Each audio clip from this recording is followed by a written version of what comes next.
Hi, I'm Dave, and today I want to talk to you about tire inserts. In this video, I'm going to tell you what they are, what they're used for, and show you my tricks for installing them. So, right after the intro, we're going to get right on into that.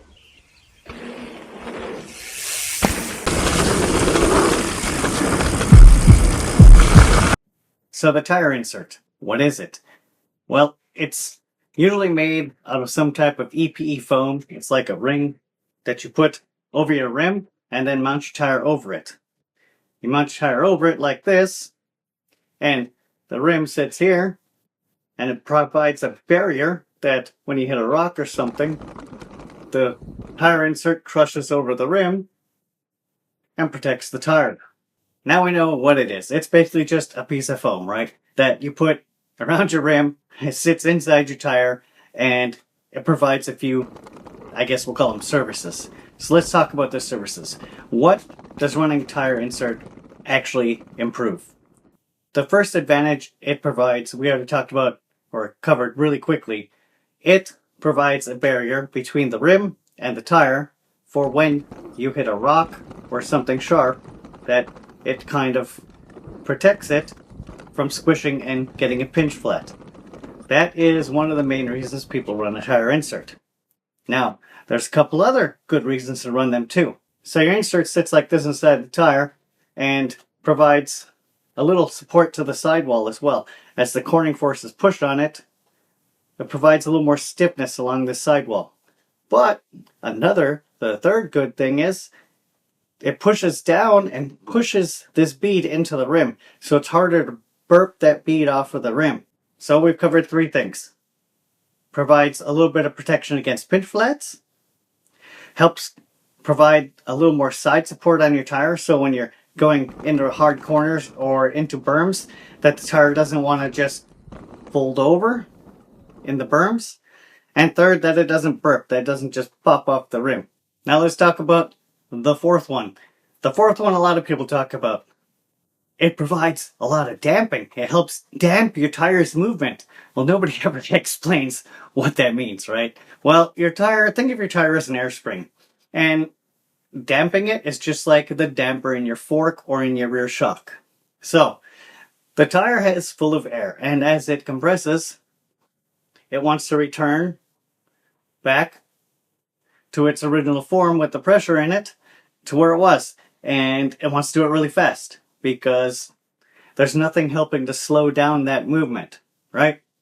So you gotta think about it exactly like the damper in your fork. If you take out all of the rebound damping in your fork wants to spring back out really fast, and it can feel really rough, and it can feel like your front end wants to just bounce up all the time.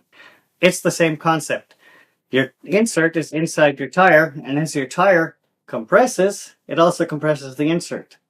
The foam wants to return at a slower rate than the air, so it's damping it. It's slowing the return of your tire, which can really provide a bit more traction, a bit more control over really fast, sharp hits, where your tire would usually spring back up fast, and on the other side of that hit, say we'll call it a rock or a root, it's actually going to bounce it up in the air a little bit. And if it's damped, it's going to return a little bit slower and maintain that contact because it's not trying to jump up off that root. I hope I explained that so people can understand it. That's the fourth positive to running an insert in your tire. Now that we covered the four positives or four things that running a tire insert can improve. First one, some pinch flat protection and protection for your rim, because it provides that barrier between the edge of the tire and the rim. The second, it provides some support for your tire so it doesn't roll in the corners. A little sidewall support there. The third, it helps hold that bead out on the rim so it doesn't burp and try to jump off the inner bead of the rim. And the fourth, it provides a little extra damping, slows down the return movement of that tire. That can help provide a little more control. Now that we have all those out of the way, and you might be able to start making a decision, do you want to go through the hassle of mounting an insert? I'm going to show you my tricks of how I mount the inserts, the tricks I use to mount my inserts, make it a little bit easier, So if you guys follow my way, maybe you'll have, I guess, like a little more confidence to try to run an insert if you haven't had the confidence to try to mount one before. So let's jump right into this, and we're going to show you my couple tricks for mounting the inserts. The first thing I do anytime I mount an insert, and I'm telling you anytime, is I mount my tire completely first and just pump it up full of air. Pump your tire up full of air, don't put any sealant in it, and see if you can get it to pop onto that bead with just a floor pump. If you can't, add another wrap of rim tape. Add up to 3 wraps of rim tape on your rim is pretty safe. I wouldn't go more than 3, but I always add at least a second wrap or a third wrap if I need to, that I can mount and get my tire to pop on with just a pump. For 2 reasons. 1, it's a lot easier for you just when you're changing tire, mounting tire. And 2, if you're on a trail, if you don't have CO2 with you and you want to get your tire back on the bead, well, you got a hand pump with you usually, so if you don't, somebody else does, so you can get that thing to mount right back up with your hand pump. Just pop, pop, pop, and your tire pops back on. That's my first tip. Add more rim tape if you need to, so you can be able to get your tire to pop onto the bead and seat without using a compressor. Now that we have our tire mounted up and aired up, let the air back out and pop the bead off one side. Why are we doing this? Why are we going to pop the bead off on one side? So, both sides of the tire are mounted, you're taking one side off. Why? Because this tire, we want to leave it beaded. As you know, you need to get your tire pushed down into this valley to get it over the rim all the way. Well, that's going to be kind of an issue when you have your insert between there. Now you got your insert in here, so you have your bead on one side, and now you have to take this other side and push it underneath that insert. As you see, it gets pretty tight. And if we have to put both of them underneath that insert, oh, that's pretty tight right there, right? That's going to be a lot of work. But if one side's already out, oh, a little far. One side's already out, see, you have more room. So it's going to be easier to mount it. So we are leaving one side mounted, and the other side, you're going to take it off and push it underneath there. I always cut a little slot from my valve. That way it's actually easier for the air and the sealant to move around.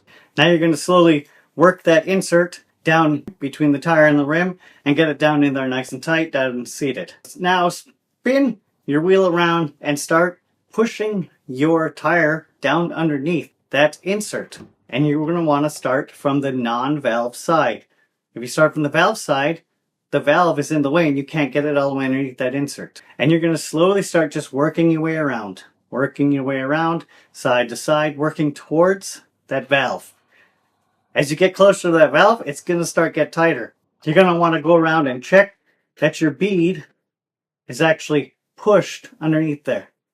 One side seated, and you're going to want to push that other side underneath there, underneath that insert, and that insert's going to hold it in there tight.